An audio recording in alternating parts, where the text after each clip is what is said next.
Hey guys, John from the John Muir Show here, and it seems like the self-proclaimed worldwide leader in sports, it's been in the news plenty in recent years, but so often not for the most favorable of reasons. You see, like many of you, I remember back to, just even back when I was, growing up in high school, all that kind of stuff. I used to love on fall Sunday nights or Monday mornings, nothing more than turning on the TV, turning on ESPN. They had those 90-minute sports centers that were going on, and what would they do throughout the sports center? I mean, the majority of it would be just showing the highlights of every NFL game that had happened so far that weekend. Chris Berman, Tom Jackson, showing like full highlights. You really got to see, what was actually happening in all the games that you weren't able to watch throughout the course of the weekend.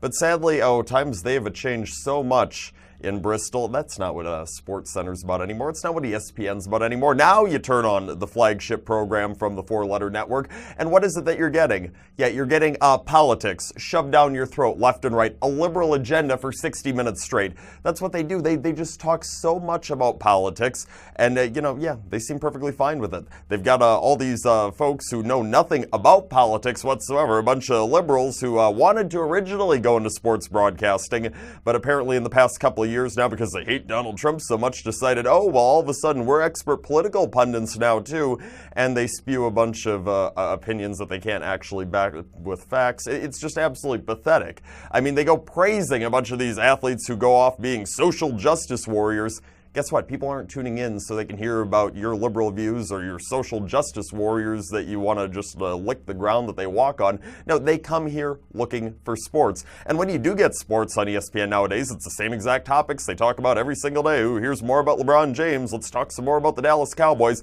And then as soon as possible, they bring those topics back to politics. It is absolutely pathetic, and it's abundantly clear to just about everybody. I mean, sure, there are some people, some far-left liberals who probably do love what's going on ESPN. They get to hear, an echo chamber, more of the stuff they already believe. But for so many folks, really throughout the political spectrum, just sick and tired of this crap at ESPN, because you know what? As much as we do enjoy politics, it's like, okay, you know what? It can be pretty contentious. It can be pretty upsetting. Sometimes in life, you just want relief from politics. You don't want to talk about it 24/7. You want something that's more fun. Take your mind off it. And that used to be sports. That used to be ESPN, but more and more in sports like the NFL at ESPN, that's turning into politics too. It's no longer the escape, it's part of the problem. But you see, not everybody feels that way, because according to ESPN's president, Jimmy Pitaro, he says when asked, the most inaccurate claim about his network is that, quote, "We're a political organization because we are not. We are a sports media company." Well, Mr. Pitaro, I can say you guys sure do not act like it. Based on everything that I've seen on your network in recent years, yes, sports seem to be absolutely on the back burner, the furthest thing from the front of your mind when you're putting together any of your programming. It's pretty much infused itself into every single one of your shows. There's programs where you have hosts on there where you can tell they have no desire in their 30 or 60 minutes to say anything about sports. If they could just treat it like it was, a half hour of Morning Joe or Anderson Cooper shows, that they would love to do that, because it sure seems that's what they're trying to do. I don't know if you direct them to or not, but nonetheless, you're keeping them on the payroll. You love all your employees that like to talk about their liberal views.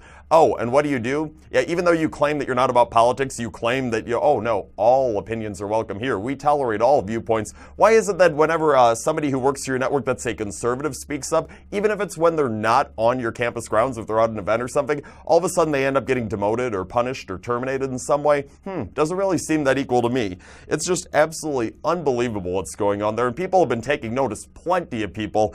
I guess Mr. Pitaro, he could do something useful, though. He could probably go on this really nice tour going across the country, speaking engagements in every city, because I'm sure there would be a lot of people that would be interested in hearing his story. He's done something absolutely remarkable. He has been able to take what was a hugely successful business and run it into the ground in such a short period of time. That, my friend, is absolutely impressive, because you have been able to absolutely ruin something that used to be great, that was ESPN. That's all the time that we have for today, but tune into the John Muir Show each and every weekday morning, not on ESPN, on WTAQ at 8:40 a.m., WSAU and WHBL at 9 a.m. Till next time, I'm out.